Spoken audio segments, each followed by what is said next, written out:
Okay, I think we're live. If you're seeing and hearing me, just let me know. Leave me a little comment in the chat there. So let's see who we have here. We got Satoshi no Masara Town. Says Tobey Maguire's twin brother. I get this a lot. A lot of people say I look like Spider-Man for some reason. I looked up Tobey Maguire, and he is actually a vegan. So I sent him a tweet. He hasn't got back to me, which is upsetting, but maybe give it a few weeks or something. Michael Askew is here. Hello, vegan lovelies. Who's this slightly mysterious, good-looking vegan called Rhys? What a flirt. Well, thanks very much, Michael. Ekaterina Maranova, always here. Such a great supporter of the channel. It's nice to see you here. Bo is saying hello to everyone. Vegmet Cobbart. Great. Okay, who else we got here? The Vegan Mooncat. You can't start a stream without him. Fabuladeum. I haven't seen you around here before. I just saw one of your comments. You must have removed it. You said that veganism was malnutrition.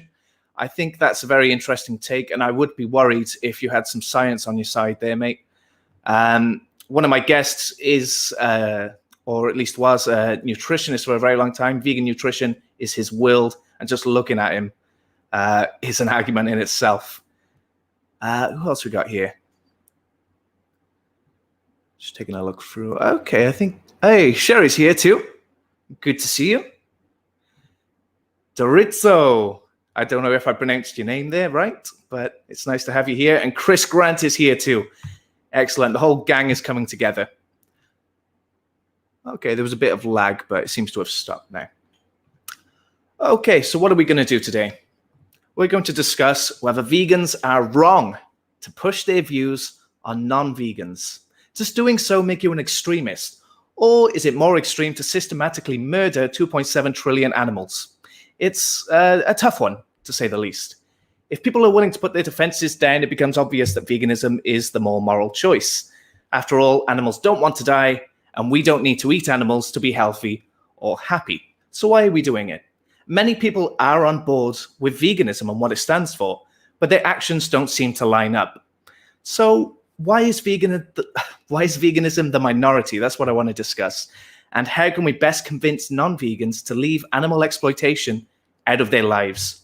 To discuss this topic, I'm joined by 3 fellow activists, each with their own style and background, but all likely to be considered extreme by a lot of non-vegans. Okay, let's see. We've got some new comments coming in. Hey, Satan Inside has just shown up. Brilliant. Fabula DM says we do need to eat animals to be healthy. It's a very interesting take. Let me introduce my first guest. They are a vegan, but she's not just a vegan. She's also a cube organizer for Anonymous for the Voiceless. And if that wasn't impressive enough, she's also a regional organizer. For the past 5 months, she's also been speaking to vegans all around the world through her channel, making it harder and harder for people to use culture as a defense. So please welcome Stacy Adkins, otherwise known as Trashcarcass. Hello, you're on mute. Yep, I said sorry. your name wrong. You're Adkins. I'm sorry about that. Hello. Hi, Rhys. Thank you for having me on. Absolutely. It's a pleasure. So you run a chapter of Anonymous for the Voiceless. So what does that entail exactly? I run my local chapter here in Cincinnati, Ohio, and that just, as a local organizer, we just hold cubes of truth. We launch the events, set them up. When people show up, we hand out materials, set up the cube, we're basically there to take care of everything and make sure everybody's safe. And as a regional organizer, what I do is I keep track of all I have 2 regions now. I just started a West Coast region as well. So I'm trying to think of how many states I have under me now, but I just keep track of everybody. I help them with whatever they need. And if they have any questions, I'm there to answer those. If I don't have the answer, I'm there to find out. I'm kind of liaison between organizers and higher up. So you're at the top, but you're also on the street. Is that right? I'm not at the top. I wouldn't say I'm at the top. Okay. There's people above me. Like middle management, like that level? Yeah, it runs like a business. You know what I mean? It's just a whole, so there's a chain of accountability and people get their questions answered in a timely manner because, of course, Paul and Saul can't take care of like hundreds of chapters all over the world, time zones, So it's, we're just a liaison to help with whatever they need. And I'm sorry, what was your question?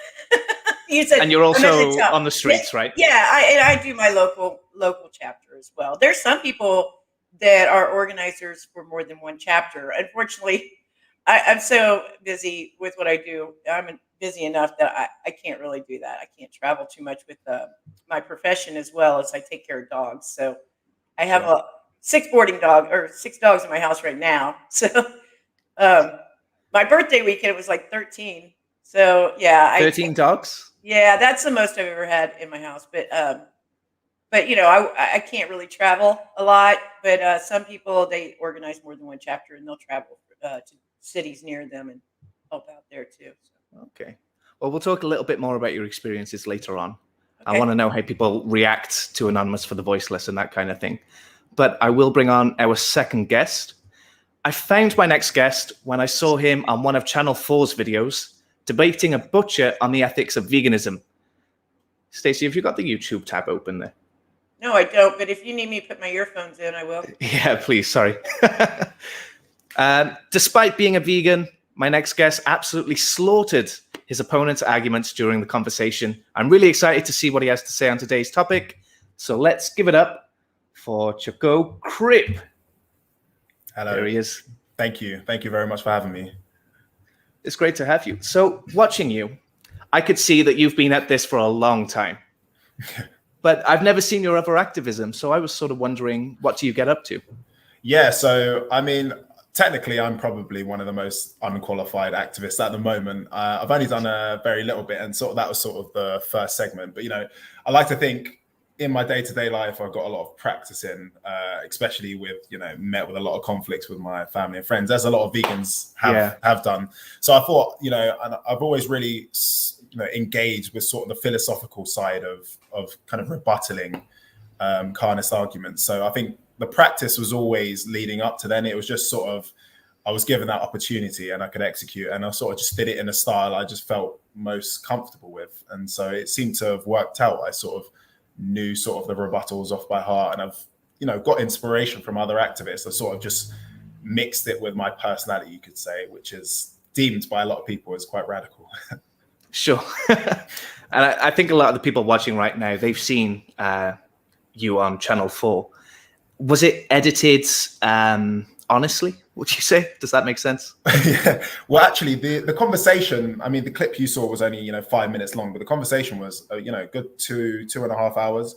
So I think the only clips that actually made that clip was after an hour. And I was just like, she was sort of regurgitating the same stuff. And actually, I sort of upped my ante a little bit. And that was the only part that qualified for those clips.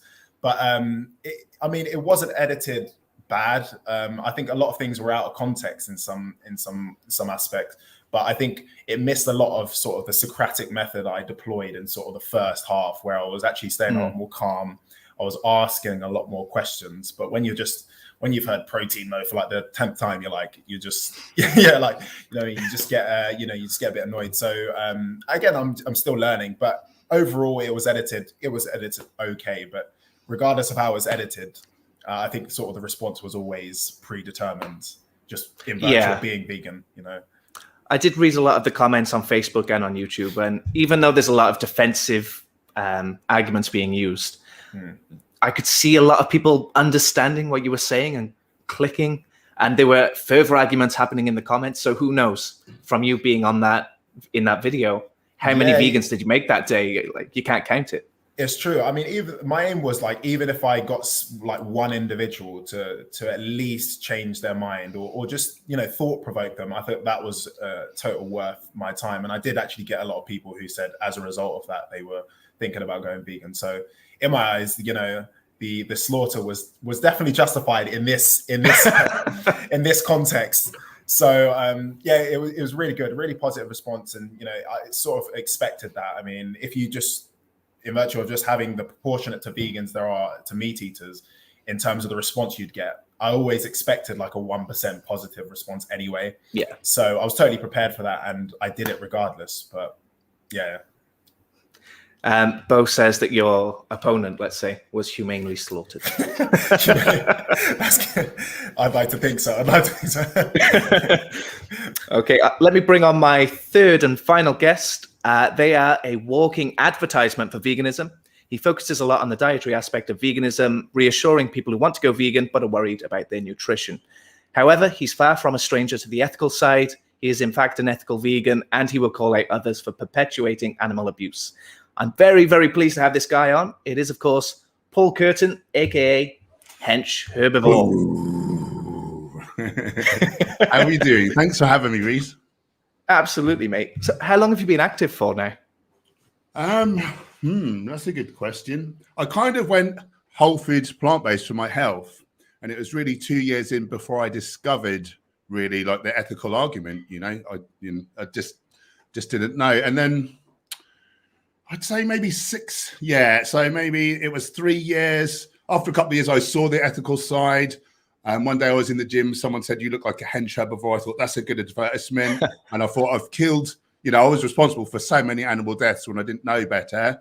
And maybe if I can help inspire others to not eat them by my example, hopefully I can save exponentially more animals, than I had put to death for my greed. And Hench Herbivore was born, and so I've been YouTubing for like 6 years. It's primarily been my kind of activism. Done a bit of stuff on the street and things like that, but I just found video seems to be what I have the best affinity with, and I can reach more people. So, I go more for the health aspect. I went whole foods plant-based for my health, but then I saw what we do to animals. Of course, when you're not eating animals, you're more open to, being honest, and it wounded me seeing what the animals go through. I was devastated that I was part of that, and it made me want to speak up. And mainly I talk obviously about the health and nutrition, but I'm trying to reach people. But that's the way I came to it. It was health first, and then the ethics came. It's a proven method. It worked for you, and I know it works for a lot of vegans started for health. Exactly. So I find that quite a good path. And sometimes, people tell me off and they say, "Oh, veganism's not about nutrition," and etc. And I do get that, and I'm not saying that it's not, but there is an aspect. And I think if we can show that we can be the healthiest, the happiest, the most energized, we need to be a group of people that people want to join. We're very tribal, aren't we? We're kind of herd animals. And if we can make our group look super attractive, people are going to want to come over, Well, that's good. I got the most attractive vegans I could find on this stream. Oh, yeah. So why don't we open up that topic to everyone here, using health, or let's say the environment too, as a way in? Is it still effective, or, is it still worthwhile to be using these arguments? Chuks, do you have an opinion on that? Yeah, I think at the end of the day, someone needs to tackle that sort of sector of plant-based lifestyle and veganism, and it's a genuine concern of a lot of people. And I think at the forefront of activism, animal rights will always have that place. And then if you're sort of to put that out, I think sort of the environmental aspect and sort of the health aspects come, subpar to that, but they're incredibly important component of doing it, because a lot of people, for example, they might actually engage with sort of the health side, but for some people, health is a genuine concern, and to have, Hench sort of tackling that part is incredibly important. But in terms of promoting people or introducing people to veganism, that as the sort of the first argument is that they should sort of have this utopian view on their health, and just if you go vegan, you're gonna be like super healthy, everything like that. It's not the case. It's necessarily. Yeah. So I think it's an important component, though it's not completely vital to going vegan, but it's necessary. Okay, yeah. And Stacy, do you have much to add to that? Yeah, I mean, I think it is an important aspect. A lot of people do come into veganism via the looking for their health. But I always say that I don't think you become vegan until you learn the ethical part. You're just plant-based. I mean, I even did it. That's how I started on my route to becoming vegan. And I think that I enjoy the recipe videos and stuff like that. So I mean, people enjoy that. Sometimes you need the lighter side, I think. So I think it does have a place, as long as the people doing it, like Paul and like Rose from Chief Lazy Vegan, and like Mark, the vegan moon cat, show that they started on a health journey, but they understand the ethics and they talk about the animals. I think that as long as they're combining those two things, that's great.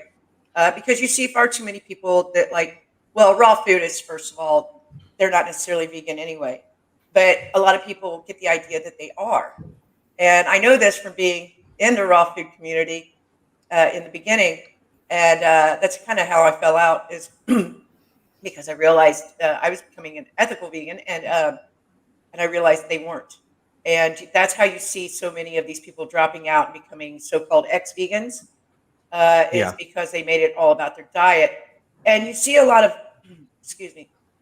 you see a lot of these insert city here groups on Facebook, and all they talk about is food. It's all food. Yeah, and you bring up ethics, and you get everybody gangs up on you. I think what we need is more ethical vegans, or even people like Hench, or that do understand the health side and promote the health side, to come in and stand up for those ethical vegans when they are making those posts. Because I mean, I've had arguments with people in those groups about whether it's vegan to go to the zoo. Yeah. They think it's okay to go to the zoo. Oh, but you're not eating them, so. Yeah. No, I tell them, no, you're not vegan if you go to the zoo and eat a salad. So, it has a place.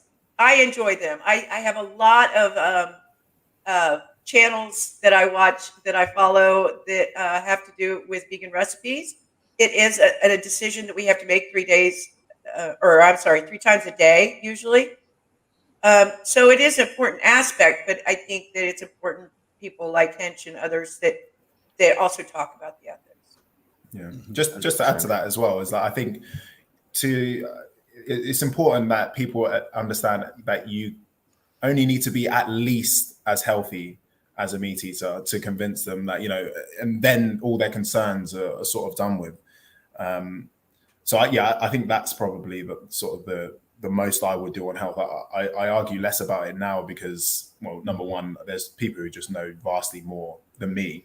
But yeah, as long as you can understand you can be at least as healthy, then in my eyes, it is now a moral obligation, to engage with the ethical part and be a vegan. Yeah, and people like Mike the vegan, it's good to have people like that have the scientific studies to debunk arguments. People trying to argue that we're going to die if we're vegan, It's good to have those people on our side. But he talks about the ethics as well.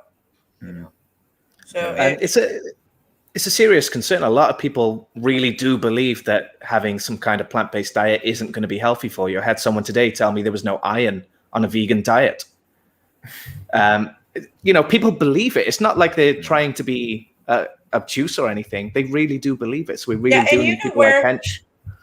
You know where I found out actually how to get more iron on your vegan diet was through a raw food video. And it's just that you add vitamin C to your greens. That's what you do. You got to add vitamin C to your greens, like red pepper or lemon juice or whatever. That's how it becomes bioavailable. But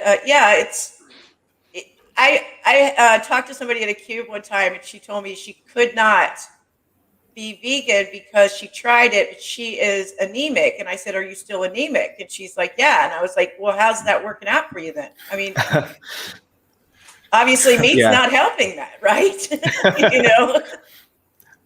We've got a comment here from Fabulatum. Hench, would you mind covering that one? Yeah, thank God. Hemine contains hydroxyl radicals, which are the most dangerous of the oxygen-free radicals, which ravage your bodies. It's responsible for atherosclerosis, like advancement. It can drive like cancers and things.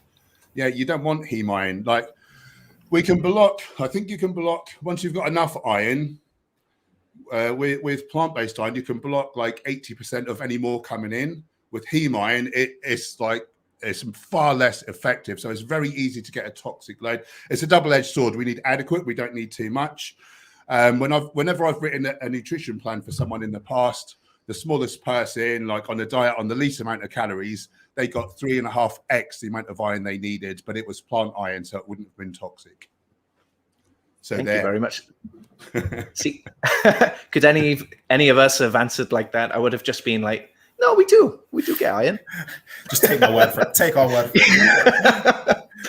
Yeah, I think I sent a WebMD link earlier on. Yeah. Okay, let's move on to my first question that I'd planned there. What does extreme veganism look like? What comes to your mind? Well, I guess that's open to any of you. Yeah, I guess that's sort of it depends on the person. A lot of people, you just got to say the word. You just say the letter V, and then you're already extreme. And other people, so it varies per person, and it really just comes down to whether people are willing to open their mind and receive the message. So it totally varies. But in today's society, I think anyone that challenges sort of the status quo is going to be deemed extremist in any facet of life, against any sort of movement where you're looking to sort of, take away the norm. So I think a lot of people now are moving towards approaches that ask questions. Again, it comes back to what I was saying earlier, the Socratic method, rather than making statements. And I actually think, I think most of you might agree that asking questions is where you get people to engage with their thought is probably a lot more thought-provoking than just making statements, because that's when you get the reception of, the extremities. Vegans are extreme, because when you're making statements, people automatically default to our ancestors have always done it. But when you get people to think, I think a lot more people will come around to that. It's just, how the message is delivered, the tonality, all these things come into it. But at the end of the day, as long as the message holds strong, I think no one can really call us extreme and it actually hold true, at least anyway. So, but there's definitely more stern approaches than others. But, even people with the lightest approaches are deemed extreme. There's no getting out of it. Just if you say it's for the animals, that's enough. Some people. Yeah. Seb Alex was having a live stream. Was it last night or something? And somebody in the comments, just because we're saying it's about the animals, said that we were extreme. Seb Alex, of all people, I don't really see as extreme, but not the way he puts out his message, but just in the comments, they were saying we were extreme because we hold animals to the same level as humans. And it's like, well, that's not what it's about. It's just having the respect that, they don't need to be harmed, You don't even have to like animals, do you? No, you don't. I'm not particularly fond of a lot of animals, but it's about justice, I mean, there's a lot of people I'm not particularly fond of. I'm pretty much a misanthrope, but that doesn't mean that I don't believe in their rights, Yeah. So, Hench, do you get called an extreme vegan very much? Not so much. Yeah. Okay. Yeah, see, so maybe much. that's the difference there, because you're focusing on health an awful lot. Yeah. Perhaps that's the difference. Yeah. I like this. I think there was a study. Go on. I was just going to say, I like this comment. Extreme veganism is when vegans are silent or advocate for vegetarianism. That's very true. They often called a pick me vegan, but I like to call them a pick meats vegan.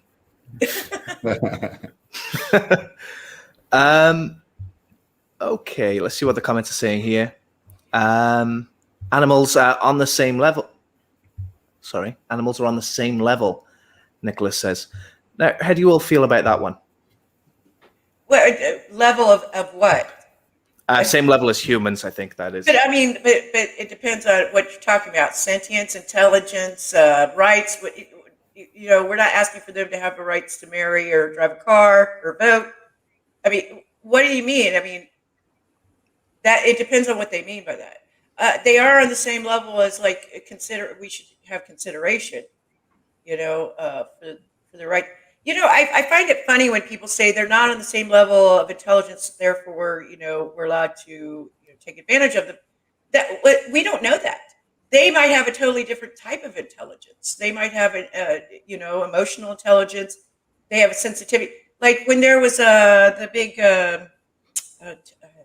not typhoon, tidal wave. What's it called? Monsoon. Tsunami. Where right around you, where you're at, Rhys, years back, they talked about how a lot of the animals before it happened, before anybody had any idea it was coming, started running for the hills. So do we deserve to die because we didn't know? I mean, dogs have a sense of smell that far surpasses ours. So should we die because we don't have that, that ability? Eagles can see far better than we can. Should we die because we don't have that? We have different abilities.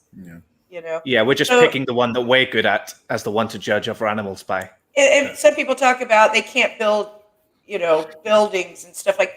They can do art. They can build amazing things. Have you ever seen the weaving bird, the birds that weave baskets? It's amazing. Yeah, they have abilities that we don't know about anyway. So yeah, it would depend on what they're talking about. I like when people say, "Oh, they can't fly an aeroplane," and I'm like, "Can you fly an airplane, motherfucker? Like, did we kill you then?" Some of them can fly without an airplane, so. Exactly. Just to add to that as well is that you can't expect to understand non-human things using human calculus. So when our concept of intelligence is just based on our understanding of other humans, and so intelligence transcends what we know humans to be able to display. So like you said about the tsunami, there's probably a billion examples that we are yet to discover about animals, and so intelligence is always really, it's a very odd argument. But in terms of animals are equal, in terms of sort of the universe, there's no equal or unequal. We are just all beings. And so if you're going to ask a human, of course, they're probably going to say we're not equal or we are equal. But, if you in the grand scheme of things, that doesn't exist. It has no physical manifestation. It's just something that humans think of. So yeah, we're all just entities. We're all just inhabitants of this planet. So yeah, animals are definitely equal in terms of that. But if you ask a human, well, then yeah, of course, you're probably going to favor another human because you're a human, just like a pig will favor another pig. So yeah. Yeah, I've even said that, to some people, I've been like, I dare you to go out and live like a squirrel for a week. I dare you. I bet you wouldn't survive it. Not in the winter, not in the, not in the rain, not in the extreme weather. You would be a total baby, Yeah. So squirrels are badasses. Definitely. There's so much like even the other day, I was thinking about bears going into hibernation, and I was like, can you fathom sleeping, a human being able to sleep for 6 months and stuff like that? There's so little we're capable of compared to all the other species. You could almost see it as like, maybe we're less in the grand scheme of things. So animals are definitely equal in that aspect, in terms of what they can display, for sure. A lot of animals are good for the environment, and we destroy it. Yeah, they're certainly not screwing the planet up like we are. So maybe they are much wiser, Yes, I agree. All right, let me ask you question number 2 here. When non-vegans tell us that being preachy doesn't work and they're giving us advice, shouldn't we listen to them? Are they still non-vegan? I mean, Oh no, they're not vegan, but they know. Yeah, that's what I'm saying. So they're trying to give us advice. It didn't work for them, did it? Yeah, I would just take their advice, whatever advice they have. I would take that on board and deploy that straight back to them and just say, well, go vegan then. You're giving me the advice. You already know. Yeah, exactly. I'm going to advocate like this towards you, and now I would like you to go vegan. They're like, you're extreme, something. Well, then let me give you a curveball, because a lot of vegans say that the best way is not to be pushy, but to lead by example. What are your thoughts on that, Paul? I think there's something to that. Yeah, like I was saying earlier, I think if we just look really well, if we're like reversing disease, like in really amazing shape, it's like middle-aged now, and I find it so easy to be ripped. And I think people want that, and it's just Yeah, I think that's I think there's something to that. All right. Good. Stacy, if you got something, it's okay. Now, one of the best advocates I have, like one of my best organizers, she's overweight. She knows this. She tries extremely hard to get back in shape. She has a lot of health problems, but she's an extremely hardworking animal activist. And I think that actually people really enjoy talking to her because, you've got to identify. I think they identify with her because she's more of a regular person. You know what I mean? So I think there's a little bit of both. If somebody is looking for health reasons or they want to think, hey, I can look that good by being vegan, that's good to be an example. And it's also good to be healthy, to be around, to advocate for the animals as well. But I think we also got to show that, like Chuko was saying, or should I call you Chucks? Yeah, whatever. Yeah. Was saying earlier is that you got to show that you just need to be as healthy as a meat eater. So it goes back to what kind of activism works. It's like, well, there's different forms that work for different people. So I think that there's a place for it. Yeah. Mm. Yeah, I totally agree with that. I think in virtue of me being vegan, that's convinced sort of the closer circle around me to be vegan. And when it's come up in conversations and I've defended it, and I'm pretty opinionated, as you've all figured, when you have those chances to actually discuss those things and you are opinionated, I think that shows people that you can't be walked on. And so I think your belief system, if someone can easily sort of debunk it and just sort of walk over it, then you're not actually leading by example in that way. So there's many different ways to lead by example. Again, if you're as healthy, if you look good, if people are opinionated, people are happy doing it, people are passionate about it, that in my eyes is leading by example. And you know what, there's a lot to what he just said, because just growing up, when I was in high school and I was a punk rocker and nobody else was, there was no punk rockers around, and I got a lot of ridicule. But after high school was over, a lot of people came and they were like, I really respect that, you did your thing and you were different. So people respect when you stand up for your values. People respect when you're not afraid to, be who you are. And they might ridicule you, but they secretly respect that.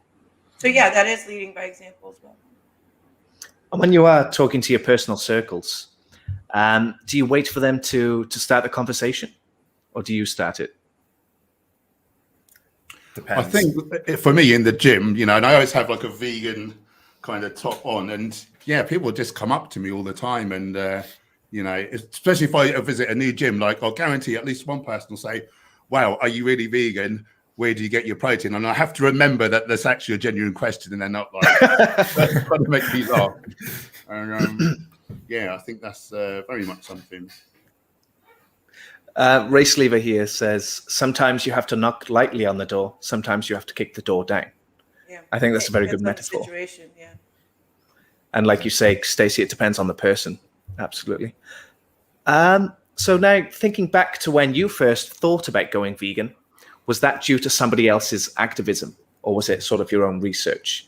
So if you want, I'll give you a chance to think on this one. I'll say for me, I was pescatarian, first of all, when I turned 9.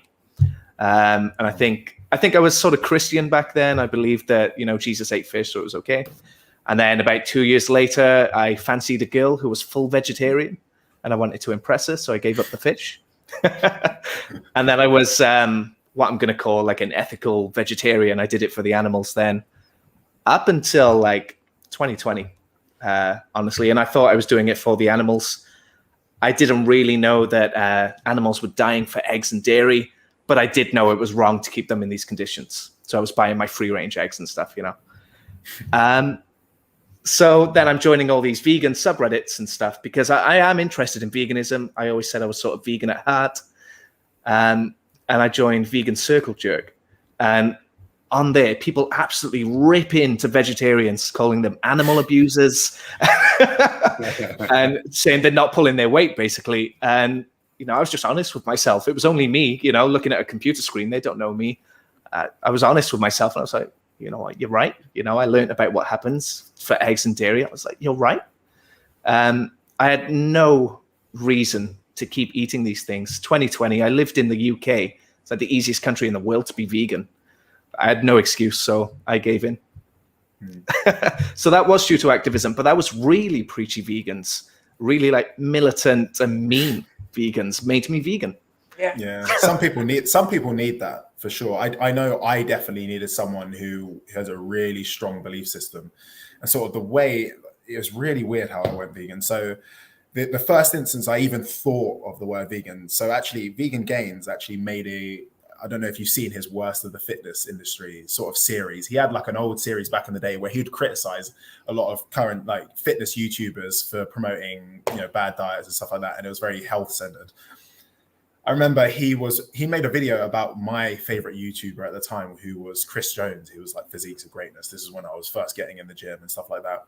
And I made a comment under the video saying, this is shameless. And he got a top comment, and actually Vegan Games responded. This was about 6 years ago now.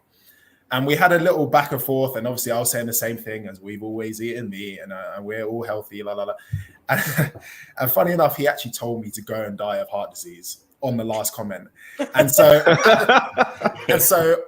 that was the first interaction I've had with the word, just generally with the word vegan. So I just got curious. I was like, damn, this guy's a dick, man. And so I got really curious, and I next thing you know, I'm in a rabbit hole of just Google, like YouTubing a lot of vegan stuff, and I'm coming across Gary Roski stuff, a video. And so then I was just like, wow, me. Like it was only 10 minutes ago I even knew what the word vegan was, and then I started to consider it. So, and then I was on like a sort of a 3-month journey from there. But I think the origins were to do with some sort of weird activism, if telling someone to go and die of heart disease can be counted as that. But yeah. So that was sort of a weird instance, but yeah, definitely a form of activism, if you'd called it.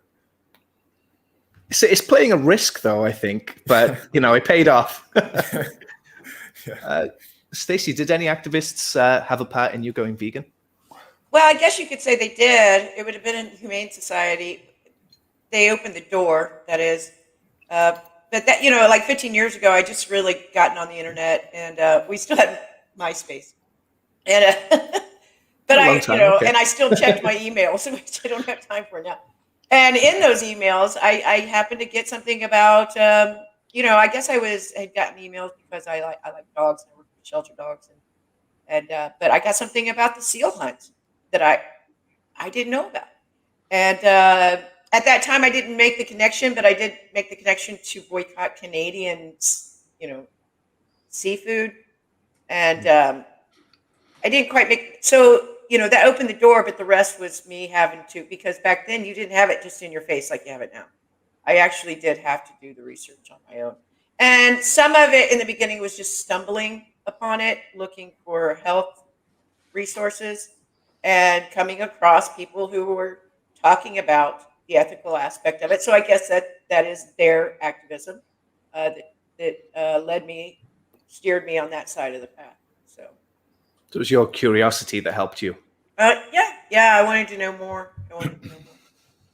I remember I got really mad because I don't like being in the dark about things. I don't like being lied to. I don't like feeling like I've been made a fool of. And I think it was that part of me that the more I learned, the more I wanted to know, because I was getting really mad that I wasn't mad at the messenger. I was mad at being duped my whole life, Yeah.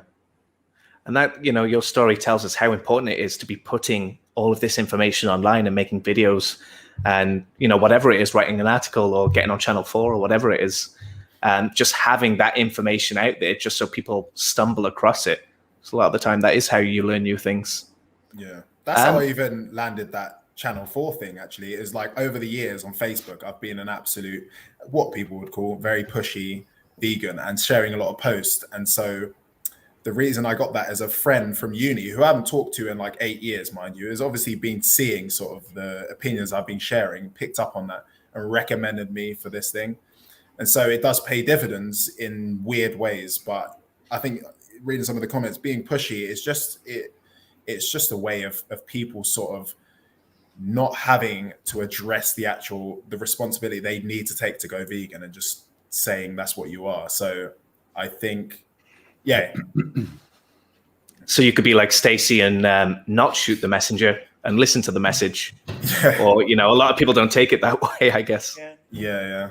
I mean, even when I first encountered it, I mean, I was still shooting the messenger. I was still doing all these things, but I could not shake off the fact that, for one, being a meat eater was not my choice. It was something that was just taught to me. And then next thing you know, I'm spending 21 years defending it. But I think, definitely, I think the messenger, it's delivered in 100 different ways. And so it really comes down to, am I ready to listen to it? And so some people, you can work around that. It's a bit of a puzzle for a lot of people, but yeah. So sometimes it's sparking them to think in the first place, and sometimes it's just finally triggering them to make that change. Perhaps. Yeah, definitely. Paul, how about you? Yeah, it was Gary Yovsky for me. So as I say, I was whole foods plant-based for my health. Had heard nothing at all about ethics from anyone. We hear about these pushy vegans. I wish I'd have met one because I never did. And maybe I'd have been vegan a lot sooner. But I just stumbled across his website. I saw one video with a cow.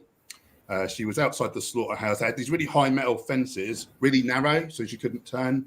And they were just shuttling her towards the kill floor. Just the white cow. Say again? Was it the video with the white cow? Yeah. It still haunts me. It devastated me. She was frantically trying to turn, and I saw the fear in her eyes, and it devastated me. I thought, wow, like they know what's coming, like, and I couldn't believe that I was complicit, and it used to be my fault that happened, and that was it. From there, I just wanted to, make as many vegans as I could, I think Gary Yourofsky, he's got to be the most effective. He doesn't even make that much content. I don't think he's made content for like 2 years or something. But how many vegans has he made in all this time? It's very good. Let's look at some of these comments before we carry on. Bo says the "don't be pushy" comment basically means shut up and let me enjoy the status quo in peace. They use this word peace, and I heard someone talking about it being a negative peace rather than a positive peace. So we all know something bad is going on, but we don't want to talk about it. It's annoying, and the change is not comfortable.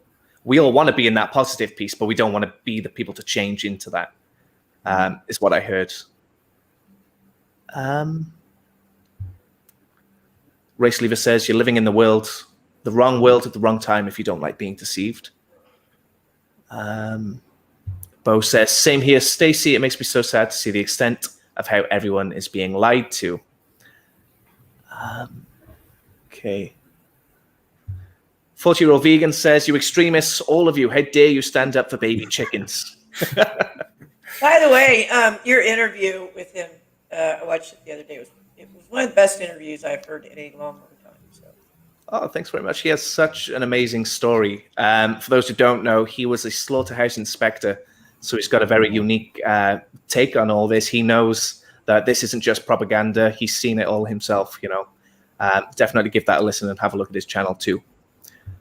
Sherry said she felt cheated when she learned that animal flesh wasn't protein; it just contained protein. That's a big thing. I don't know if you guys saw the change in the terminology just in the past few years. It's not meat anymore. It's just called protein, straight up. Yeah. You've seen that, Hench, you're nodding. Yeah. Yeah, they're just scared, aren't they? They don't want people to know the truth because times are changing and they know their days are numbered. And it fills me with hope, actually, that they've had to do that. And the thing with, like, oh, you can't call it milk, you can't call it burgers. That's some childish shit. They are proper scared, aren't they? Good job. I was watching one of Ronnie George's. Butter. Yeah, exactly. I was watching one of Ronnie George's videos here today, and he was on a dairy website, and they said that they feed their cows plants, and therefore dairy milk is actually plant-based. I was on a dairy website. Yeah, I've heard that before. I've heard idiots say it, but companies putting that out. Yeah, I think you might be right there, Hench. The dairy industry is incredibly desperate these days. Just the whole thing, what they're doing with the cartons as well. It's just, I think it just makes them look worse, man. I've never seen such a weak attempt at trying to sort of take down plant-based industries. But the dairy industry, I think, is going to be one of the first industries to go. I mean, it's a very odd industry, that. Definitely. Milk is going down.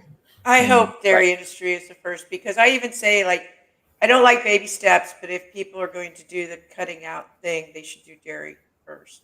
Definitely. I Going think vegetarian is like the wrong way around. Granddad even did a video, I think, the other day about that. I think even from a health perspective, it's got so much more saturated fat than other products. It's probably even true from that angle as well. Yeah, and so many people are lactose intolerant, especially, you know, indigenous and people of color are lactose intolerant. And these are sometimes the people that rely on these food pyramids. They push it in schools, and they won't get meals without. Sometimes they will miss a meal in the day if they don't get their school meal, and they're making them sick. You know, making these people sick. So, I heard there's a link between dairy and asthma. Paul, is there? Do you know if there's any truth to that? Yeah, asthma, eczema, and hay fever. And interestingly, I get no more hay fever. As a kid, I would every summer. All the photos have been the summer. I've got a handkerchief like in my face. I would just be like the flu, be so tired, and eyes and nose streaming. Don't get it anymore. Yeah, those three. Apparently, dairy is one of the biggest contributors. Yeah, I was a really snotty, mucus kid growing up. I tell you what. And then when I finally realized I was lactose intolerant, when I was like 18, 19, 20, I ended up going to the hospital just from drinking a glass of milk, thinking I had ulcers or something. And, you know, when I finally found out I was lactose intolerant, I stopped all the dairy. I just, you know, I still get an itchy nose, but I still get my allergies, but I'm like, I used to be really snotty when I was growing up. It's certainly very mucus forming, isn't it, dairy? Very mucus forming. I used to be a spotty boy myself. Yeah, I think that's linked as well.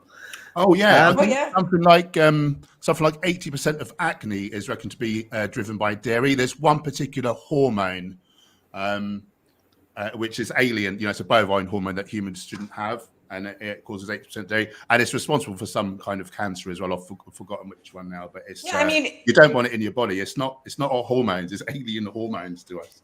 Yeah, wasn't it Woody Harrelson? Isn't that how he became a vegan, or he went raw vegan at first? It's because some woman on the bus saw that he had really bad acne. He was young, and she told him, she was like, "Cut the dairy out of your diet," and that's how he became vegan. So. Nice. Oh wow, I didn't know that. Yeah, he had really bad acne. Should we go on to my next question? Should we be using these words in our activism? We'll just go sort of one by one. The first one is carnist. Should we be using that when we're talking to non-vegans? I have, but I kind of steer away from that word now. I prefer human supremacist or speciesist. That's another one. Those two are on my list as well, actually. Should we be using these words? Malzoan is my favorite. Malzoan. I saw you say that before. I had to Google what it meant. You just let us know what that means. Okay, now I have to Google for the definition. Yeah, I know what it means, but I want to get the definition right, you know. Okay. So hold on a second. While you're doing that, Chucks, what do you think about these words? Carnist.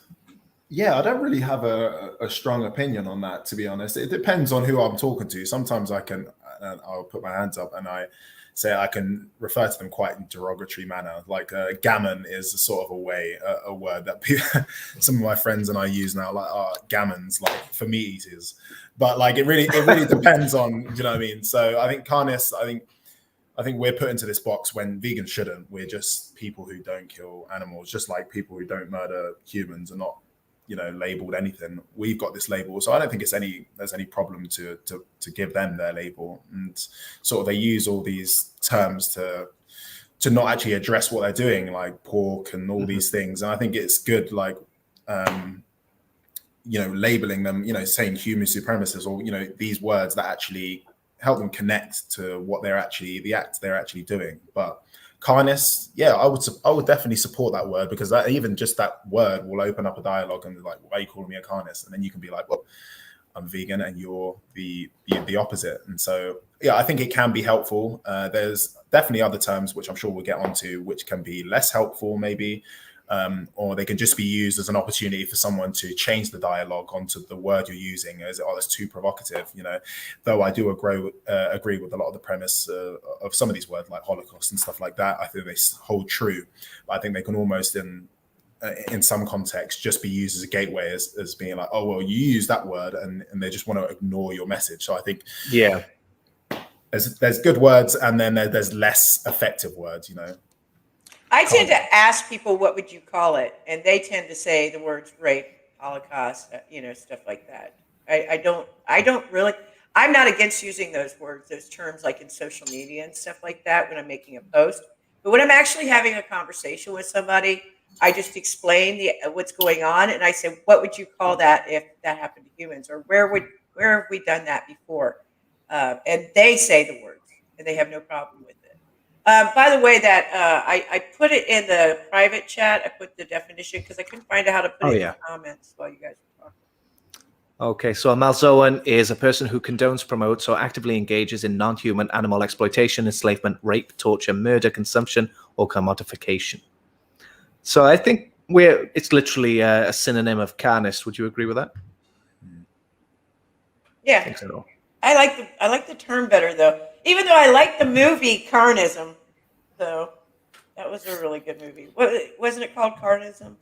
Carnage, are you thinking of? Carnage, yes. I often get those confused. Okay. It was really funny, but it was a really impactful movie. Speaking about that film, doesn't he say in there, like, we're not vegans, they are carnists? So this is what I like about the word carnism. It just shows that, no, it's not just normal. It's not just what everyone does. Like, it is an ideology in and of itself. And like, you want to call veganism like a, what do we call it? Not like a religion, what's the other word? Carnism is like a religion. Cult. A cult. You're the cult. You're the one sacrificing animals. Like, we're just trying to be kind. All right. So I think it's a great term. I think, and I hope it comes more to the forefront. And but I hope, one day they are carnists. But I think Asia and Barsic, I think they made a good point though about that word, and I think that's why I don't really use it too much anymore. It does seem more like it implies diet sometimes. So I guess it would depend on the context you're talking about. It's is it a pick your battle sort of situation, whether to be using these words? Yeah, I think so. I think you got to gauge the conversation or the audience.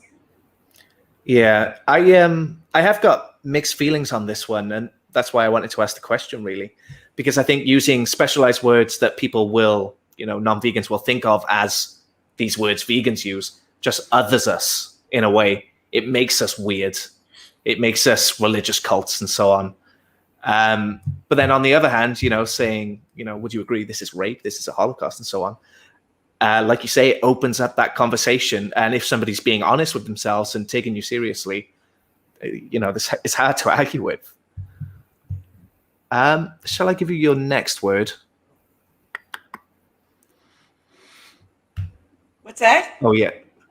Sorry? What were you saying? The next word. I'm just looking for the next word. Okay. Yeah. I've got murder, Holocaust, slavery, rape, which I think we pretty much covered there. The last one is non-human animals instead of just animals. Yeah, unfortunately, I think we need to make the distinction still at times. I tend to say other animals now, taking that from Jeremy. Other animals sounds very natural. I think non-human animals sounds like we're making a real effort here to say this. Yeah. I'm trying to go towards saying other animals. But in the beginning, I think saying non-human animals, it helped make, because people weren't getting it yet. It made it click that we're talking about, we're animals too. For some people. I don't know. Yeah. I tend to use other animals, but it can be interchangeable, I think. I don't know. Yeah. You guys agree with that one? Yeah, I liked non-human animals, but other is less cumbersome, isn't it, and more natural. So that's a good word for it. That one. Yeah, cumbersome. Okay, That's a here's a comforting very word. yeah. Here's another tongue-in-cheek question. Why do we push for abolition instead of just starting with increasing welfare?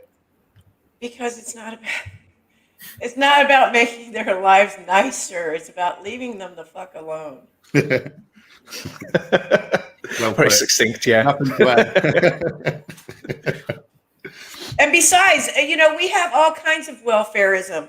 There's all kinds of groups that are for animal welfare and, cage-free eggs and all that. Where does it get us? Nowhere. And there's talk to the 40-year-old vegan. The inspector, he knows, being an inspector, that this stuff gets totally pushed under the rug. It gets hidden. People look the other way. Welfareism is just, it looks good on paper, but it does nothing for the animals. So, Yeah. I think in a backwards way of thinking, it kind of hurts abolitionism to increase welfareism.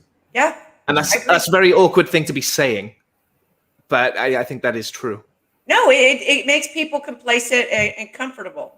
Let's compare that to vegetarianism. That's welfareism, Yeah. And as long as people are comfortable in that they're doing enough, it's never going to end, Yeah, I don't think I would ever actively encourage stuff like baby steps. How I'll give people the message, and how they get to the destination is their business. But it always comes back to that, saying, you don't encourage someone to be less racist or less sexist, all these things. You just encourage them to abolish that sort of act, and how they get to that journey is something that, will sit with them. But for sure, we definitely need to just say, look, this is wrong. It is objectively wrong. Go and do your thing. Go and stop doing what you're doing. Simple as, for me. Yeah. I think that's it. Even if you think that baby steps is okay, or like a realistic process for a lot of people, that isn't something you should be telling people. It's telling them, like you say, the destination, and then it's up to them to get there. Yeah, you don't encourage it. They're going to take with you. Just tell them the end game, and they're going to get there on their own way. You can't make them do anything. So. Yeah, it just comes back to just pandering towards people, towards meat eaters or carnists, because it's just giving them a deep sense of comfort when you say, okay, well, you can do a little bit of abuse, and it just like, oh, okay, well, it also makes this tier that some abuse is worse than others, and you say, okay, well, you should do this and just reduce it. I mean, it's just like you said, Rhys, it's just a really backwards way to sort of do things, in my opinion. It's never sort of resonated with me. And for example, if someone said I should do baby steps, then you best believe it would have prolonged my process a lot longer. Yeah. I know for some people, it might work doing it. I mean, for me, it's very, very deeply ingrained in my culture. My mum is African. And so for us, meat is just an integral part of what it means, to be even like Nigerian in some aspects. So for me, I needed someone really, really strong at that time to just say, do this. But if someone says, well, try giving up eggs first, I'll be like, well, nah. Yeah. Well, let me ask you this then. If somebody said to you, Chucks, I've been listening to your message, and because I'm going to try meat-free Mondays, practically, what's your response to this? Do you want to be supportive, but you want him to get much further than that, right? Well, yeah, it would just come. Yeah, exactly. I mean, again, I would always try and be supportive, and I do understand that we do need to be realistic in a lot of situations and help guide people over that edge. But again, it would just come back to like, I would just compare it to other sort of injustices and just say, well, okay, meat. Objectively, I think we could agree. Like, I think no one can deny meat-free Mondays is better than You're still doing a degree of less killing. So, objectively in the grand scheme of things, you are doing something better, but it's just a suboptimal thing to promote. So I would just, compare it to other injustices and just say, okay, well, look, you wouldn't do this and just commit other atrocities. You would do rape-free Tuesday. Yeah, do you know what I mean? So I think I would just encourage that. But I do realize that in the real world, some people, you need to guide them in subtly different ways, but you would never hear it come out of my mouth that I would never advocate for meat-free Mondays. Sure. But let's say somebody comes to you and they say, I'm doing this now, meat-free Mondays. What's the conversation going to go like, Stacy? What would you say? great, but what's stopping you from doing that every day? Do you realize that you're just going to go back to it would have to be an organic conversation, obviously, but I wouldn't let it stop there. I wouldn't let it stop there. It's like, okay, good start. Yeah, nice start, but why are you stopping there? It's. I think it was Vegan Pixie Warrior said to me, she says, great, what can I help you with next? What you're having trouble with now.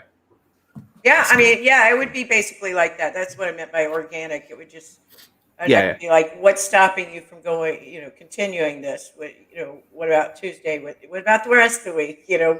What are you having a problem with? Yeah, a lot of people who do meat-free Mondays have engaged with some sort of either it's ethics or health. And so, for example, if they say, oh, well, it's a bit shit for animals, so we do meat-free Monday. Well, they've already engaged with that, so you can just build on that and just it's shit for animals. It's a bit suboptimal you if you just to do it on Mondays, and if they're doing it for their health. Even recently, one of my an acquaintance of mine said, I'll go vegan. I'll go vegan when I'm like 50. When I need to do it. And I'm just like, well. It's sort of suboptimal to do it then. If you understand that you need to do it then, why don't you just do it now and save yourself, sort of these years of, attacking your body with all these carcinogens, and just, you can always build on the very premise of them doing that 1 day a week thing, whether it's for environment, health, or the ethics. And I could tell you, I'm 52, and I could tell you if I hadn't gone vegan at 36, I probably would have. I still have some things catching up with me. I treated my body pretty hard from the time I was 14 until I was 36.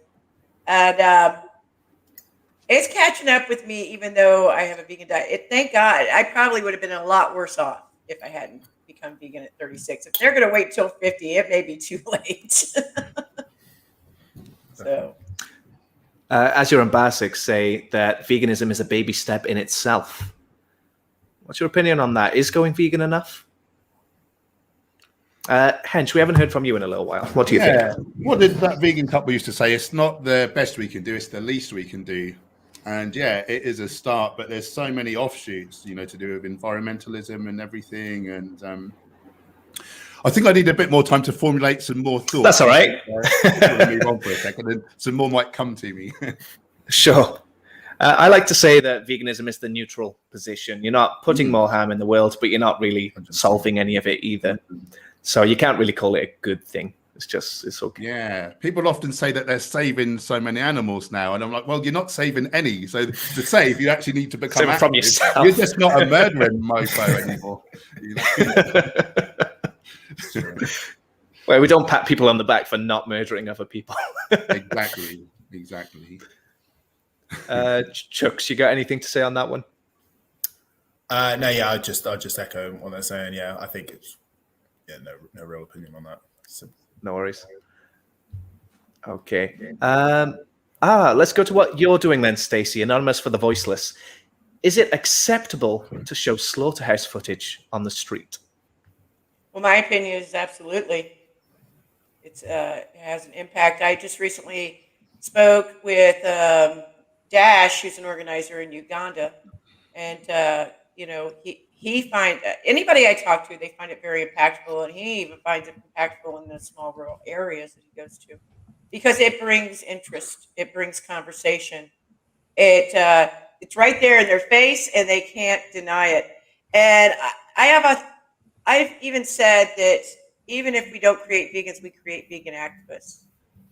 Because I tell you what, when I saw Earthlings, I was already vegan, but when I saw Earthlings, that's what made me really want to get out and become stronger with my message and get out on the streets and become active. So I think it's absolutely,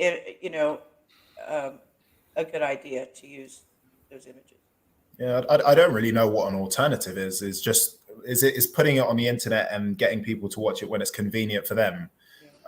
Sustainable, or it just seems a bit weird. But eating meat is convenient for people, but seeing what they're doing is inconvenient for them when they walk past it. It's the very reason it needs to be on the streets, and not just on people's term and when they're ready to click on a link. And a lot of the time, people will just honestly live in cognitive dissonance their entire lives, and they know what's out there and they just don't want to engage with it. So seeing it on the streets, I think, is sort of probably the best form of activism, I think. And we're constantly bombarded by the end product of those what's happening on the screens. I mean, you see McDonald's commercials, Arby's commercials, Burger King commercials. You see slaughtered flesh up on billboards all the time. We deal with that, and people think that's perfectly natural. When we're vegans, we see that completely differently. We see that that's a dead animal up there. So if they find it acceptable to do that, why isn't it acceptable? We show how it got there. Yeah. But what about children? Because they walk down the street too. Okay, so it's up to their guardian or parent to decide whether it's acceptable for them to see it. I mean, it's the public. You're going to run into things. You can't, you shouldn't be lying to your children in the first place, but you certainly cannot shelter them from everything in the world. And if you think you need to shelter them from that, then you need to be there. You need to be a responsible guardian or parent. That's up to you. That's not on us. That's not on us. And I do agree with you on that one. Hench, what do you think about that? Our audience, we're not targeting. Let's just put it that way. We're not targeting children. Sorry, I just wanted to add that. Yeah, it's sort of a shame that we have to do it, but people are not obliged to look. And there may be some trauma there for the child or for people, and I do feel sorry for that.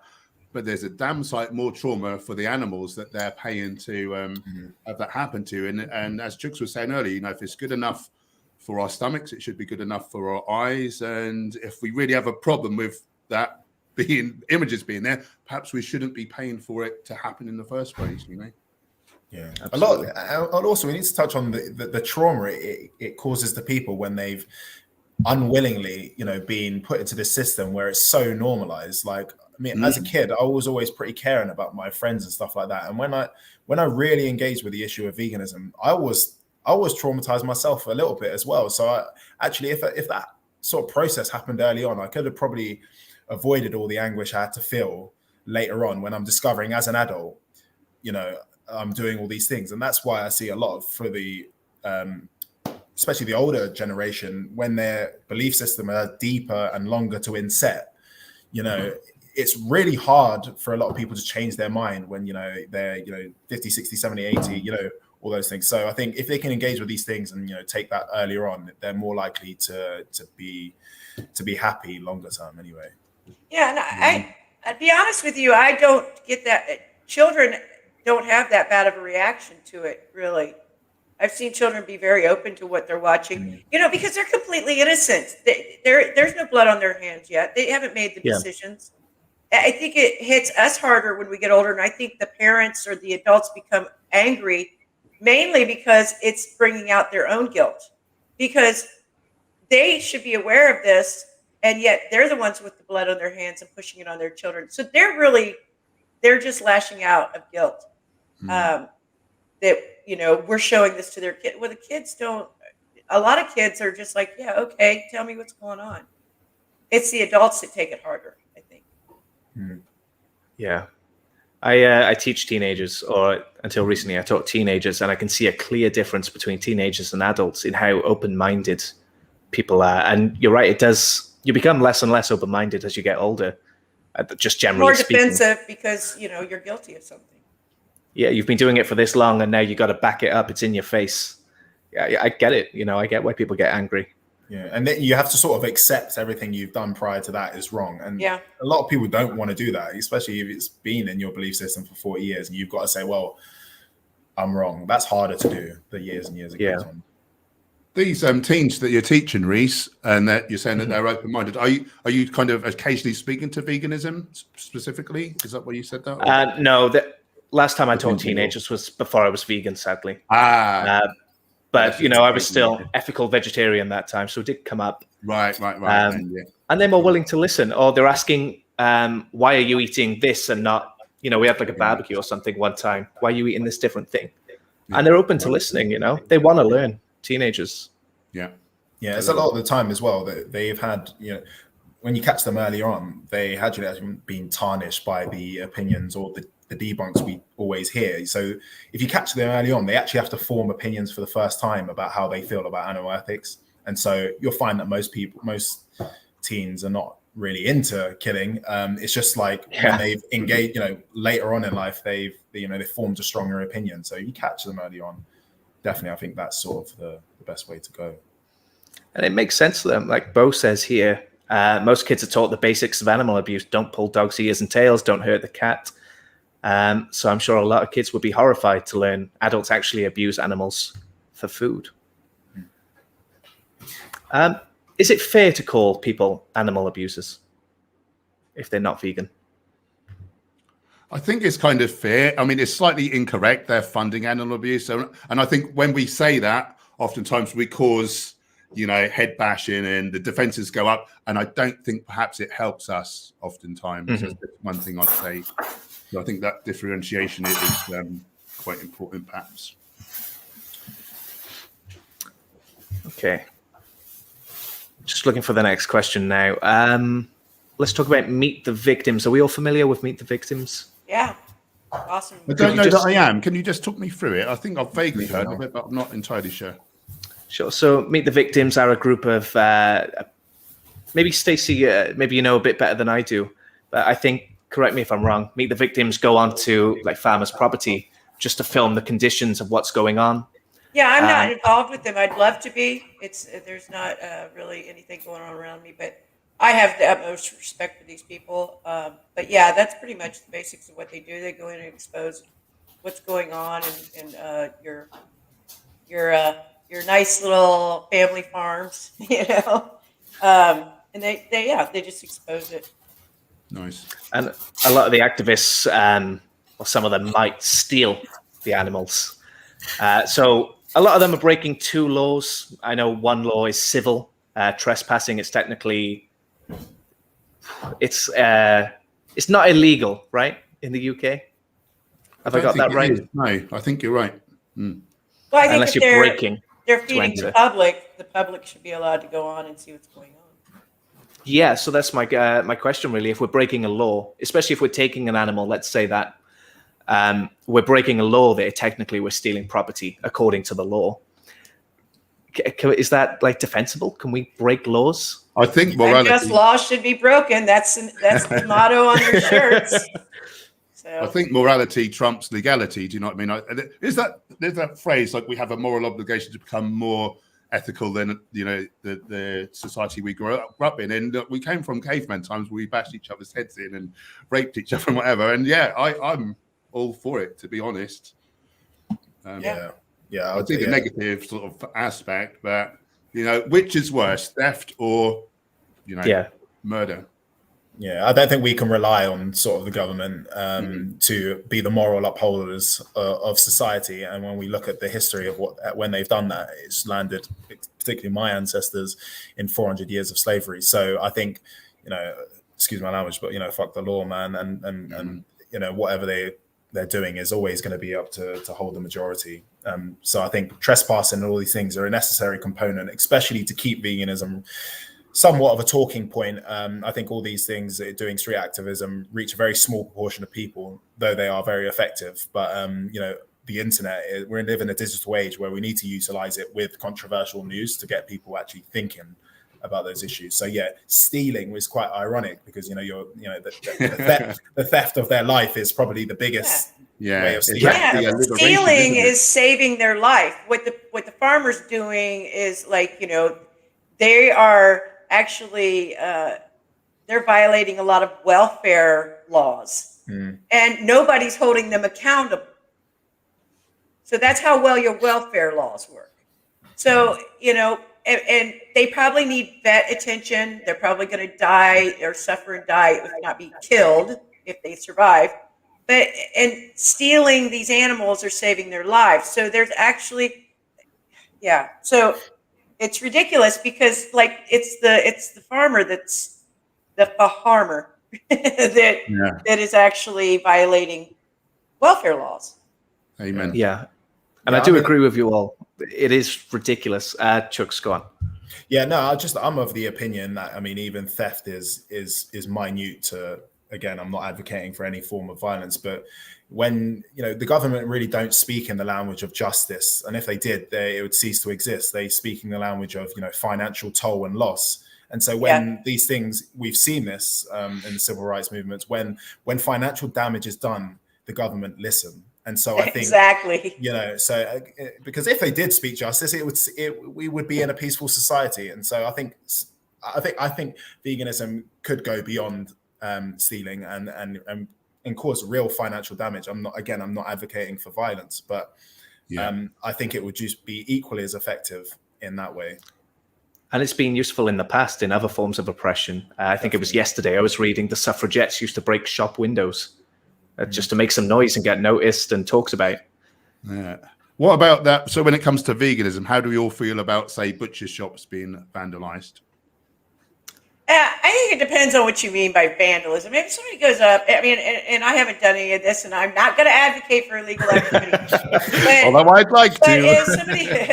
If somebody's going to go up and do graffiti, that's not harming anybody. It's just bricks.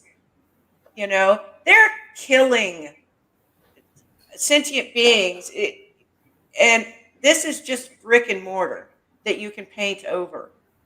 Now, I'm not saying go in and smash up windows and you know, stuff like that. I think that was more what I was really speaking to, because that did happen in my city of Norwich in recent months. Well, let's just put it this way. I'm not going to be upset with the person that did it. If I knew who did it, I'm certainly not going to let anybody know. But it's not something I go out and tell people to do. Sure. I think in that story... Sorry, go on. Go for it, man. I think in that story, the business owner isn't the main victim there. Maybe a little bit, maybe money-wise. And I also think sometimes these business owners do it themselves because it's rare that animal activists do that. Oh, agent provocateurs, is it? Yeah, I actually think they sometimes do this themselves, and they do it for insurance money, and they do it to make activists look bad, because I think it's very rare that activists do that. That's interesting. The Norwich one definitely was an activist, and I just wondered how I felt. I sort of have mixed feelings, but I think, well, if it's hurting the butcher's business, like, that's no bad thing for the murder victims. But I agree with Chuck. Like, if humans are harmed in the process, that's where we lose straight away, because you can't fight for peace, can you? Yeah, there was actually something anonymous for the Voiceless shared, and it was about a guy like kidnapping people. I don't know if you saw that, and he forced. Yeah, he said the who was it? I don't remember what country. The Ukrainian prime minister, president. Asked the public to watch Dominion, I think. Yeah, I wouldn't agree with that. But you know, stuff like vandalizing shop windows, I don't think it's optimal, but I fail to feel sympathy for those people who are causing the injustice. But is this why you can't really make your mind up then, Paul? Because you think it's kind of a good thing to hurt a butcher's business, but is it making veganism look like a crazy thing? Is that where it comes from? Yeah, people will bring the legality thing and extreme, and you know, there's just the connotations of violence, isn't there? If you're happy to put a brick through someone's window, like, you know, what happens if they're in there, and like, it just, I think it leads to a lot of unnecessary complications. It's certainly a tough one. So let's take that a bit further. When we have extreme activists, first one that comes to my mind is Tash Peterson, Vegan Booty. You know, I love her work so much. I first saw her through Chinese TikTok. She was the one where she's holding a pig head in front of a butcher's stall. So that went all the way around the world, you know, and now it's like being subtitled into different languages. How many millions of people saw that? Wow. But she's a crazy vegan, right? So let's talk about, you know, was she doing a good thing overall? I've already made my mind up. What makes it crazy? It's like her bringing the dead baby sheep or something into the grocery store where they were selling dead baby sheep, and everybody was mad at her. Why is she extreme? They're selling them. Why is it extreme to hold a pig's head in front of a butcher shop? They usually like window dress with that stuff. You know? It's a great question. I didn't think of it like that, actually. I think you're right. They're selling the very thing that she's holding. Oh my God, a vegan's not allowed to touch that. So I like what her. is the idea of doing these big sort of publicity stunts? Why is that good for veganism? Yeah, I think it's to just engage people with that particular issue, to get sort of coverage, and then you can have a conversation. And what you got to realize is that pretty much every form of activism in today's society is going to be deemed extreme or weird or cringe or anything like that. And I would say the activism that probably, in my opinion, it's really hard to sort of articulate this, but cringe activism is not effective. I think things that are really provocative and get people talking is. But yeah, I think there's better ones, and so I think holding a pig's head up is totally valid. To a point, it's literally just what's happening a meter away from where she was doing the activism. So Yeah. And do you think a lot of people would have gone vegan or gone activist based off that? No, not necessarily. I think it gets people. I think we can't have a utopian view on what activism actually does. It's a long process for a lot of people. It was a long process for me, of a lot of denial. And so, yeah, I think these things are sort of the seed planter of a lot of people. At least get them thinking about it. I mean, I only even heard of the word vegan when I was around like 16, 17, and it was when my friend worked in Waitrose, and someone came in asking for vegan wine. I was like, vegan wine? I was like, what? So what is that? And then, so, I think, yeah, they get people talking, but let's be realistic. People don't just go vegan overnight. It's just not that happen. Yeah, it happens for a small minority of us. But the premise of these things is to at least get the conversation flowing and keeping it loud. That's why people do demonstrations. It's not because it turns people. It keeps you back in the spotlight. Yeah, it's kind of like that vegan teacher says it takes 100 clicks. That could have been one click for somebody. Mm-hmm. Absolutely. I think I think that's what they say. Direct action everywhere. I think that's how they explain themselves is, it starts conversations, it creates headlines, gets people thinking about veganism, or like Chuck says, even hearing it for the first time is starting you on that sort of path towards veganism. And somebody in the comments, I don't remember who it was now, they said that, I think it was somebody B12. What about B12? They said Tash is why they're doing some of their stuff. This is why I do what I do. So, yeah, some of this stuff does embolden some people that are ready to be active. So if it helps to create other activists, great. And have you guys done any direct action like that before? Not yet for me. Mm-hmm. No, I haven't done stuff that disruptive. I kind of feel like I can't. I don't put myself in a situation where I'll lose clients or my job. I can't really do that just yet. It's not going to work for everyone. Like if you're, and like I'm a teacher, what's it going to do for my job? Each person's got to gauge what they can do, but we should definitely stand strong on our conviction. Absolutely. Yeah, I think I'm someone. I think we're the most. Sorry. I think we're the most useful when we're using our skills to manifest in society, and then we can do this level of activism for the longest time possible. But I think when it starts interfering with our jobs and stuff like that, we need to be cautious of how we execute that message. For me, a lot of those forms of activism, though I might want to do them, it will take me away from my job, which in turn is not going to make me maybe the most optimal activist I could be. So I think. Yeah, I mean, if we're homeless, we're not really in a situation. It would be hard to do activism from prison as well, eh? Yeah. Very true. I started getting into activism like during the pandemic. So I haven't been able to do any of this really. I've just been online. I went onto the street once when like lockdown restrictions were lifted. And I tried to get people to sign a petition about legalizing dog meat. But I've never managed to go to Anonymous for the Voiceless. I've never managed to even do a save, which is the easiest. Is that the right word? It's the easiest one to do. It takes the least. It takes a lot of emotional toll on you, though. It really. It's true. Does. I'm trying to choose my words because I do understand. I know you. I understood what you're trying to say. But I've been talking to a lot of people that actually have gone vegan during the pandemic, and they are turning to online activism. it's extremely important. It's the new wave of activism, and I love to see what I'm seeing coming out. I think a lot of really great, like not just happy videos, but the debates, people just talking about the ethics. A lot of people are coming out of the woodwork and doing this, and it's important in our day and age. And I think it's going to be a continued way of life. It's just going to, people are going to be more and more online. So I think it's an important form of activism. But I think it's important to be on the streets as well, to make one-on-one connections with people, because we can get a little Distanced. distant, like it's not real. You know what I mean? At times. But so it's important to do both. But I think that online activism is incredibly important right now. Ronnie George here says that they say AV is much easier than save. And I think it's probably going to what you said there, emotional bravery, let's say. Because if you're in the cube, you don't have to watch what you're holding, Mm-hmm. And being there with the actual animals is really emotionally draining, especially because you're not having conversations with people to try to change their minds. You're there to say goodbye, and there's nothing you can do about what's happening.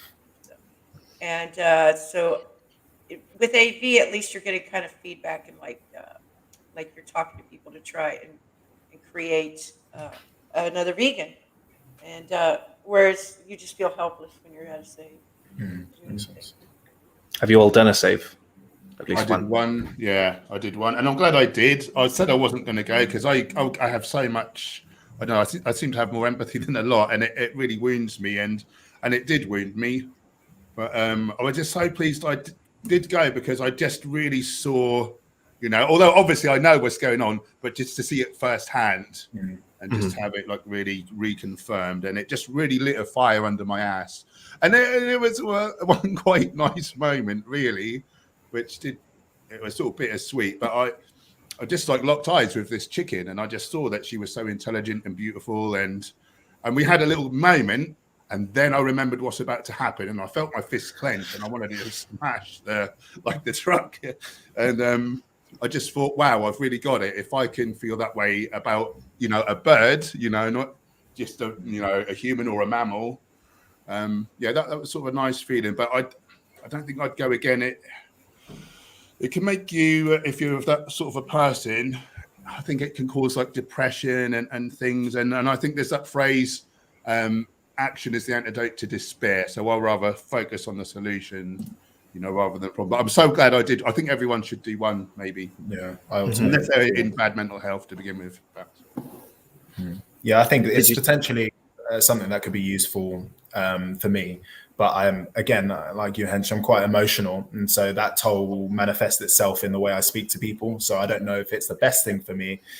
Because, when I'm sort of fresh watched like slaughterhouse footage, or I've come across it, my conviction will be a bit stronger than it was prior to that. And so I try to stay quite objective in the approach I have to veganism. It's this, and this. You should do it because of this and this. I don't want to raise my voice. I don't want to get it. I don't want to take it personally. I don't want to take it out on them personally as well. So it's something I have to consider, but it's something I think is definitely useful because I've only engaged with victims in digital format. But again, I can only really see how I would feel when I've actually done it. But I think it's something I ought to do as well.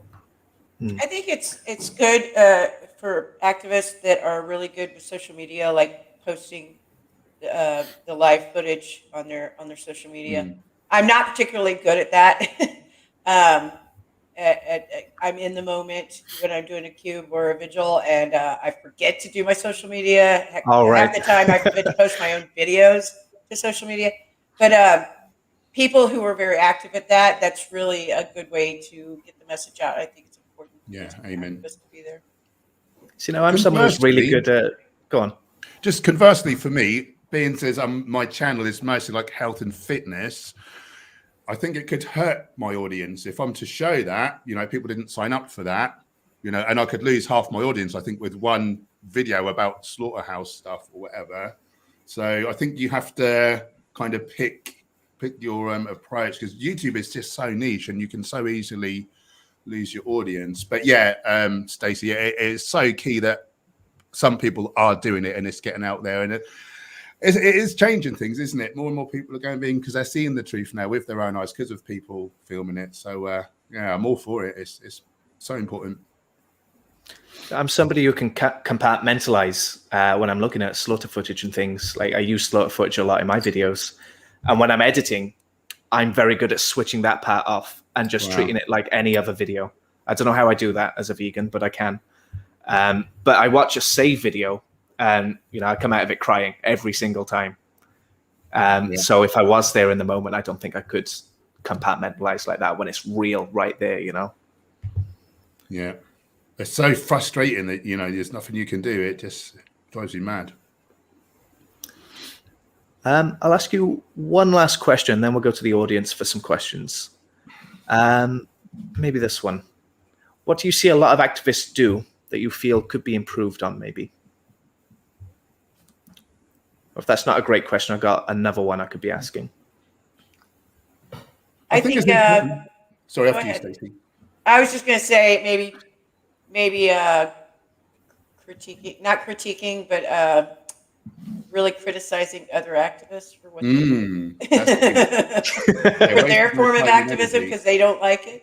Amen. Yeah, Amen. sure. Maybe if they did more of their own, we wouldn't have to be doing so much, Good point. We'll move swiftly on then, shall we?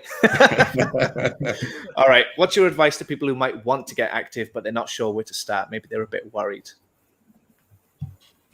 Pick something that you're comfortable with. Yeah, I think that's very key. Don't bite off more than you can chew. And you don't have to be in the streets like doing things. You could be online. You could be wearing like message shirts. You can be making food for people. There's 1,001 different ways. And, and just really learn all the arguments, learn about the ethics, the health, the environment, so you've got plenty of ammo. And don't think there's only street activism, like there's 1,001 ways, but maybe over time you'll build into that through doing it on social media. But play to your strengths is I think, very, very key. Mm-hmm. Yeah, I think I'm on, in the premature stages of my activism. That Channel 4 is pretty much the first thing I ever did. So this question is for me, I can reap the benefits of this question. But yeah, I think going back to what Hench said, I think it's for me, I think going forward, I'm going to play towards my strength. I think I could do a reaction video like you did to me, Rhys. Thanks for that. I could do a reaction video to, some of the comments and stuff like that. And so I've got plans for that. But that'd be great. Yeah. Yeah, so I absolutely that's my answer too. It's whatever use your strengths. If it's artwork, if you're a good artist, use your art. If you're a good photographer, go out and help an activist with your photography skills or the animals. If you're good at editing, which I'm not, do a YouTube channel. If you're good at speaking, write blog or do speeches, write blogs. If you're good at writing, I'm good at bar conversation, so I do ABQs. I think just to add to what you guys said there, whatever you do, make sure you're also getting it online so that it's seen by a lot more people. And if you're someone you don't want to show your face, if you're not someone who likes to show their face, you don't have to be like the main protagonist of a YouTube channel or anything like that. Yeah, you can just do clips or like interspecies. She doesn't show her face at all. Yeah, or even, help someone else out if you want. If you're not comfortable with all the YouTube stuff, just help them give edit. Them what you got. Like somebody like me who doesn't know how to edit, help them. Some people who don't have time, but perhaps because they're working so hard and they're quite well off. I've had a few people funding me like quite reasonable sums of money, which to me was like a lot of money.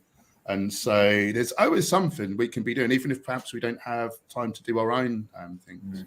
Sure. Yeah, you can always help fund another activist that you feel is putting out that message the way you like. Okay. In the comments now, if you want to ask you guys any questions at all, you can do that right now. And while we're waiting for the questions to come in, this is our chance to sell ourselves. What have we got going on, social media and so on. Hench, I'm not sure if anyone here is going to know your channel. Quite small. I'm a bit small. So what am I doing? Just bigging myself up a little bit, is it? Yeah, that's it. Where can they go to find you? Yeah, so Hench Herbivore at all the places. We've recently done a free online nutrition guide called How to Eat Plant-Based Successfully. So underneath all of my latest videos and in all my Instagram bio, you can get a link to that. And it's basically a complete overview of how to eat plant-based successfully, how not to F it up and become one of those daft ex-vegans. And, perhaps if you know it all already, perhaps download it, send it to friends, or send them the link. And, but yeah, I'm active on mostly YouTube and Instagram. Excellent. Yes. Stacy, should we go to you next? Sure. So my YouTube channel is fairly new and small, but what I'm focusing on is interviewing vegans all around the world. It was inspired by doing a cube in Mexico City, where I ran into a travel blogger from Italy and his fiance from the Netherlands, who insisted you just can't be vegan in Mongolia. So I ended up with 2 vegans from Mongolia on my second interview. Wow. And plus, I like to travel, and I can't, so I kind of live vicariously through them. But it's just relaxed conversations, learning what it's like for them to be vegan where they are in the world, and just to show that it is possible to be vegan where you are in the world. And I focus on that. I've dabbled in a few other things that I need to get better again at editing, but that's my main focus. So check that out if you can, please. Brilliant. We'll come to you in a moment, Chucks. Michael Askew just donated 15 quid. This is What a lad. my very first super chat. Actually, I just turned them on today. It is. So, Michael, this is. And we were here for it. Big up, Michael. I got a huge smile on my face, Michael, man. Thank you so much. That's so good of you. Chucks, do you want to sell yourself? Yeah, I guess I'm sort of a baby activist at the moment. I'm still yet to materialize some things, but I'd say just to that, I'd just say stay tuned. I think I've got some plans I've compiled a lot of the comments in response to my Channel 4 thing, and I think my journey will begin from there. But I don't actually have any vegan platforms as of yet.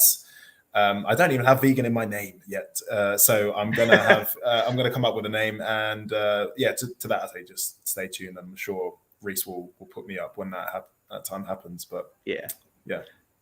Do you need some help finding a name? Please. But your name is quite distinct anyway. You know what I mean? Yeah. A lot of people do just use their names. Yeah. I don't know. Are you looking for something fun and playful, though? Are you? Yeah. I'm looking for something quite versatile. Fun and playful, like Trash Carcass. Yeah, I like that. That's very innovative. But yeah, if anyone has any ideas, do let me know. But currently, I'm writing the script, and everything's going pretty well. I just need to execute it, and I'm all right at talking in front of a camera, though it's not that easy. So big up for that, Rhys, man. But stay tuned.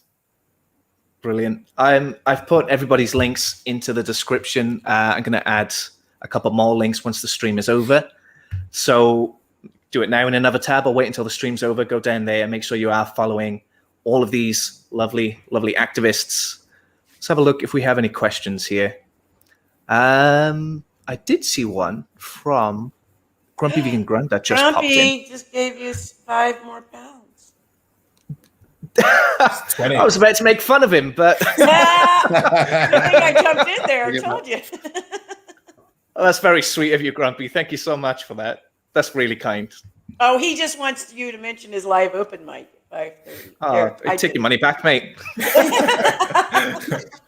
Yeah, Grumpy Vegan Granddad has got a live stream 5:30. I'm just trying to work that out.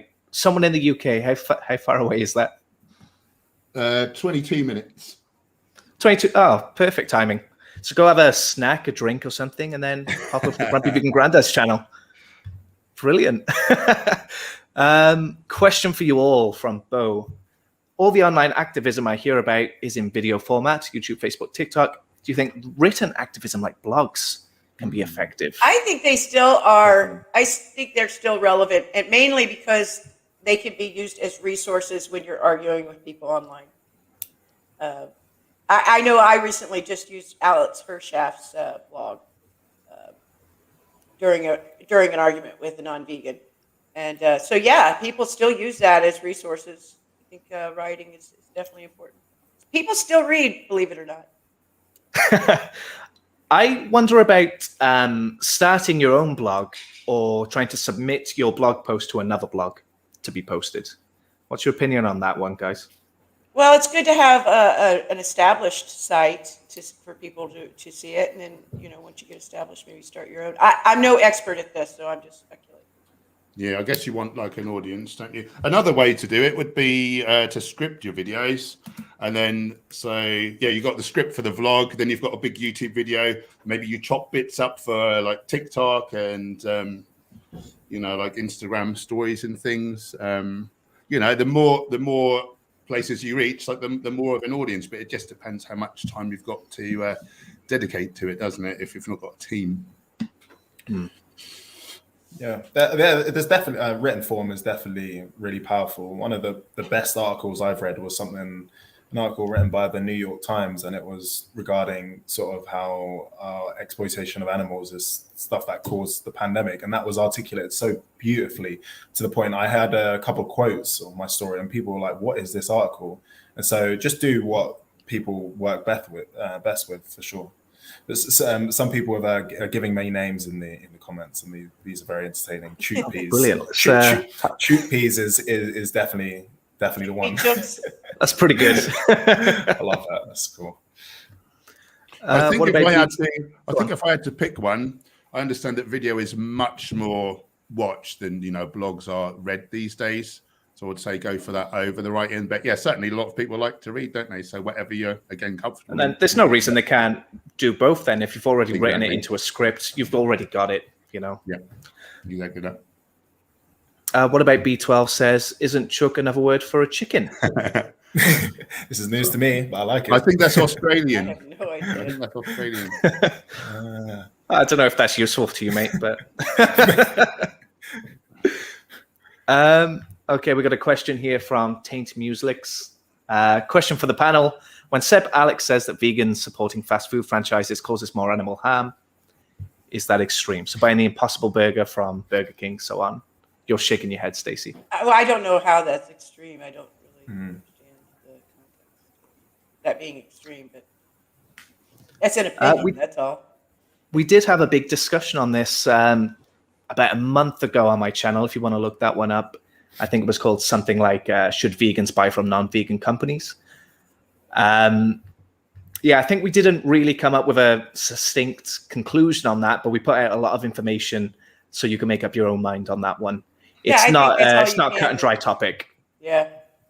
I think it's so important to support supply and demand. It's just as simple as that. We can't, if we don't support them, again, we could have a whole discussion on this, but definitely I think we need to support that. The very thing we're working for is to get the elimination of these things. And when we're seeing a reduction of it, it's a bit silly to just be like, oh, we should boycott these because they do sell animal products. By that admission, then you shouldn't support Tesco's or Sainsbury's because these establishments do meet within their establishment. So where do you draw the line? That's it. It's not an exact line that you can draw there at all. I suppose I would say if I had the choice and there was an actual vegan establishment, I would rather give them my money. Yeah. Definitely. But the fact that it's there, and then like non-vegans may just think, oh, well, just try that, and then they've not eaten a Big Mac for one time. Maybe it's the start of something big, we also get into things like animal testing, like Impossible Animal Tested killed, I think it was 188 rats. Beyond Meat still taste tests against meat, as far as I'm aware. So it does get into these awkward areas. But then, I don't know, we also take medicine, even though it's tested on animals, a lot of us, even though we're against that, It's not simple. Grumpy Vegan Grandad said, can I have my $5 back now? No. Mooncat says, race lever or the vegan Mooncat, who's best? Well, I'm going to have to say the vegan Mooncat. Sorry, Race, but I do enjoy some of Race's comments. No comment. I rely on both of them to moderate the stream. So. I don't have to worry about Race because he doesn't comment on my videos. So. Just having a look if we have any more questions now, and then we'll wrap it up. I thought we had one from Slightly Crazy Vegan there, but I can't. There it is. I missed the stream. Can you sum up all your points, please? Okay. Stacy, you got 10 words or less to just my goodness. Today, and then we'll wrap up. Be active no matter what you do. Yeah, whatever. Be an activist. I think that was less than 10. I think you saved some words there. So you can keep those for another day, maybe. I guess. All right. Well, guys, it's been an absolute pleasure to have you all on. Thank you to everybody in the comments. Thank you so much to Michael Askew and Grumpy Vegan Grandad for giving us some of that sweet, sweet dollar bills. Yeah, why not? Let's have another one. Okay, everybody in the stream, let's just wave until Thank until you, it stops Rhys. being live. Thank you. Thank you so much.